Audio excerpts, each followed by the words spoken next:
बिस्मिल्लाहिर्रहमानिर्रहीम। अस्सलामुअलैकुम।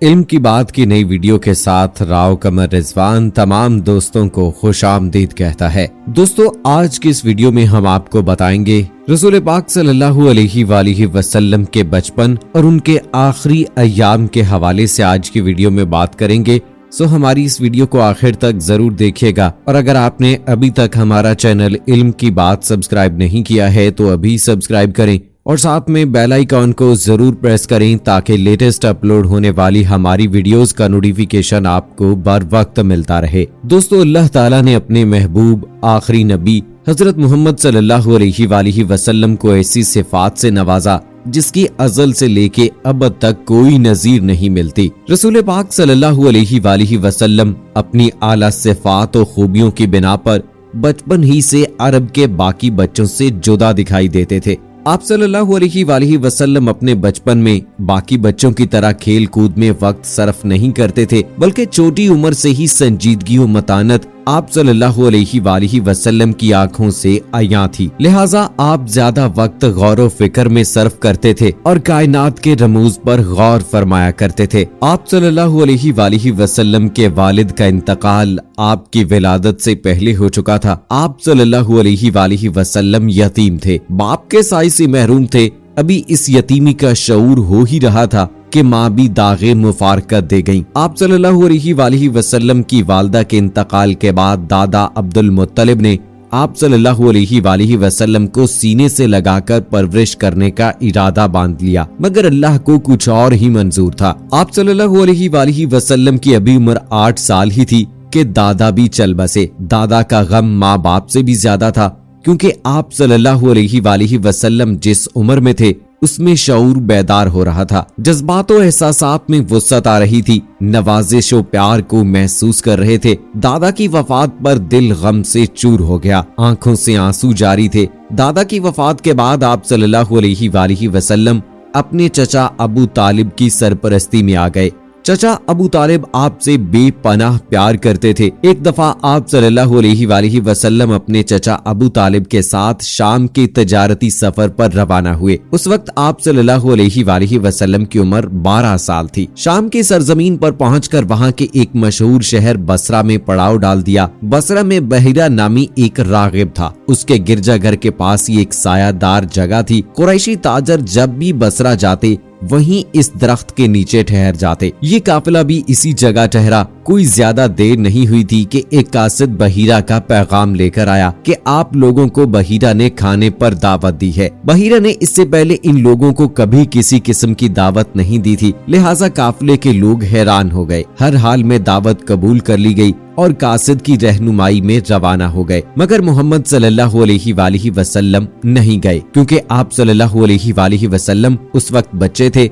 बहीरा ने सबका इस्तकबाल किया और कहा कि आज आप सब मेरे मेहमान हैं। मैं चाहता हूं कि तुम सब मेरे साथ खाना खाओ और कोई बाकी भी ना रह जाए। अहले काफिला बोले कि हम सब आ गए हैं सिवाय एक बच्चे के, क्योंकि वो अभी छोटा है। तो बहीरा ने कहा कि बच्चा है तो क्या हुआ, उसे भी बुला लो। इस बात पर अहले काफिला हैरान हुए। फिर कासिद अबू तालिब के डेरे पर गया और मोहम्मद सल्लल्लाहु अलैहि वसल्लम को साथ ले आया। बहीरा की नजरें रसूल सल्लल्लाहु अलैहि वसल्लम पर जमी रह गईं। वो टिकटिकी लगाए आप सल्लल्लाहु अलैहि वसल्लम को देखता रहा। खाना खाने के बाद लोग चहल कदमी करने लगे और बहीरा का गिरजाघर देखने लगे। बहीरा आप सल्लल्लाहु अलैहि वसल्लम के पास आया और बोला, बेटे तुम्हें लातो इज्जा की कसम जो कुछ पूछो बता देना। आप सल्लल्लाहु अलैहि वसल्लम ने कहा कि लातो इज्जा की कसम ना दीजिए। बहीरा ने कहा, अच्छा खुदा की कसम जो पूछूं बता देना। आप सल्लल्लाहु अलैहि वसल्लम ने कहा कि पूछिए क्या पूछना है। फिर उसने आप सल्लल्लाहु अलैहि वसल्लम की आदात व अतवार, मसरूफियात, रुझान, तबीयत और मिजाज के बारे में मुख्तलिफ सवालात किए। आप सल्लल्लाहु अलैहि वसल्लम सबका जवाब देते रहे।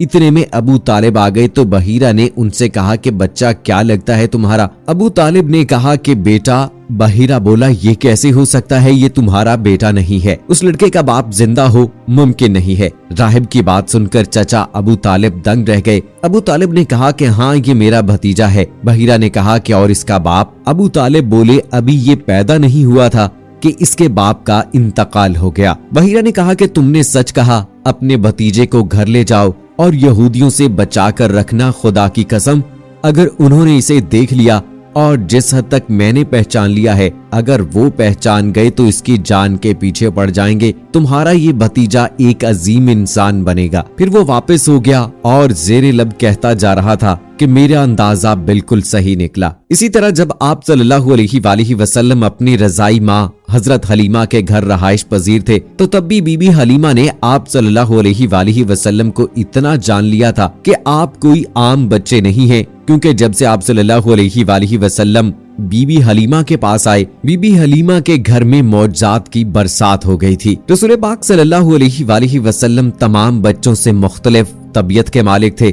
आप सल्लल्लाहु अलैहि वसल्लम में बाकी बच्चों की तरह शरारतें और शोखियां न थीं, बल्कि आप बचपन ही से इसरारे कायनात पे गौर फिक्र करते रहते। आप सल्लल्लाहु अलैहि वसल्लम की दानाई और दानिशवरी बचपन ही से आपकी आंखों से छलकती थी। अगर आप सल्लल्लाहु अलैहि वसल्लम के नाम को देखा जाए तो इन जैसा नाम पूरे अरब में किसी का न था। आप सल्लल्लाहु अलैहि वसल्लम के दादा का रखा ये 3 हरूफ पर मुश्तमिल नाम जो कोई भी सुनता हैरान हो जाता कि इससे पहले इतना खूबसूरत नाम किसी ने कभी नहीं सुना था। आज हम अपने बच्चों की तरबियत अगर रसूल अकरम सल्लल्लाहु अलैहि वसल्लम की शख्सियत को सामने रखकर करें तो यकीनन हमारे नौनिहाल एक बेहतरीन मुआशरा बनाने में कामयाब हो सकेंगे। उसवा रसूल सल्लल्लाहु अलैहि वसल्लम सिर्फ बड़ों के लिए ही नमूना नहीं है, बल्कि ये बच्चों के लिए भी नमूना है कि हमें इन जैसी आदात व अतवार अपनाकर तमाम बुराइयों से बचना है। अपने बच्चों का रुझान सीरत तैयबा की किताबें पढ़ने की तरफ बढ़ाएं। कहानी की सूरत में बच्चों को नबी पाक सल्लल्लाहु अलैहि वसल्लम की सीरत इस तरह बयान करें कि सीरत तैयबा इनके लिए रोल मॉडल बन जाए।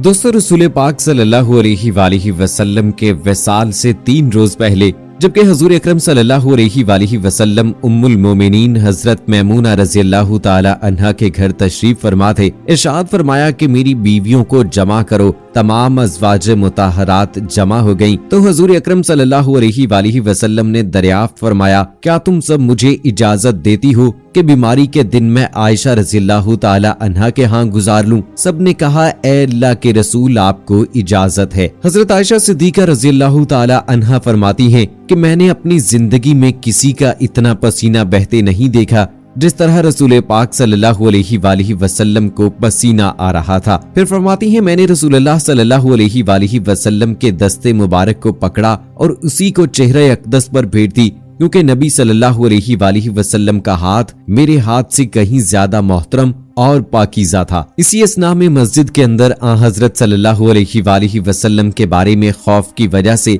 लोगों का शोर बढ़ने लगा। नबी करीम सल्लल्लाहु अलैहि वसल्लम ने दरियाफ्त फरमाया, ये कैसी आवाजें हैं? अर्ज किया गया कि ए अल्लाह के रसूल, ये लोग आपकी हालत से खौफजदा हैं। इरशाद फरमाया कि मुझे इनके पास ले चलो। फिर उठने का इरादा फरमाया, लेकिन उठ न सके तो आप सल्लल्लाहु अलैहि वसल्लम पर 7 मशकीज़े पानी के बहाए गए। तब कहीं जाकर कुछ अफाका हुआ तो सहारे से उठाकर मिंबर पर लाया गया। ये रसूलुल्लाह सल्लल्लाहु अलैहि वसल्लम का आखिरी खुतबा था और आप सल्लल्लाहु अलैहि वसल्लम के आखिरी कलमात थे। 12 रबीउल अव्वल को रसूल पाक सल्लल्लाहु अलैहि वसल्लम का इस दुनिया से विसाल हुआ। सो दोस्तों, ये थी हमारी आज की वीडियो। उम्मीद करते हैं कि आपको पसंद आई होगी। रसूल पाक सल्लल्लाहु अलैहि वसल्लम की जिंदगी के अहम वाकयात की वीडियोस लेकर मजीद आपकी खिदमत में हाजिर होता रहूंगा। हमारी इस वीडियो के हवाले से कमेंट सेक्शन में अपनी राय का इजहार जरूर कीजिएगा। और दोस्तों, आखिर में दुआ करते हैं कि अल्लाह ताला हमें अपने और रसूल अकरम सल्लल्लाहु अलैहि वसल्लम के बताए हुए तरीकों के मुताबिक जिंदगी गुजारने की तौफीक अता फरमाए। आमीन सुम्मा आमीन। दोस्तों, कमेंट सेक्शन में आप भी आमीन लिखकर हमारी दुआ का हिस्सा बन जाइए और मुझे अगली वीडियो तक इजाजत दीजिए।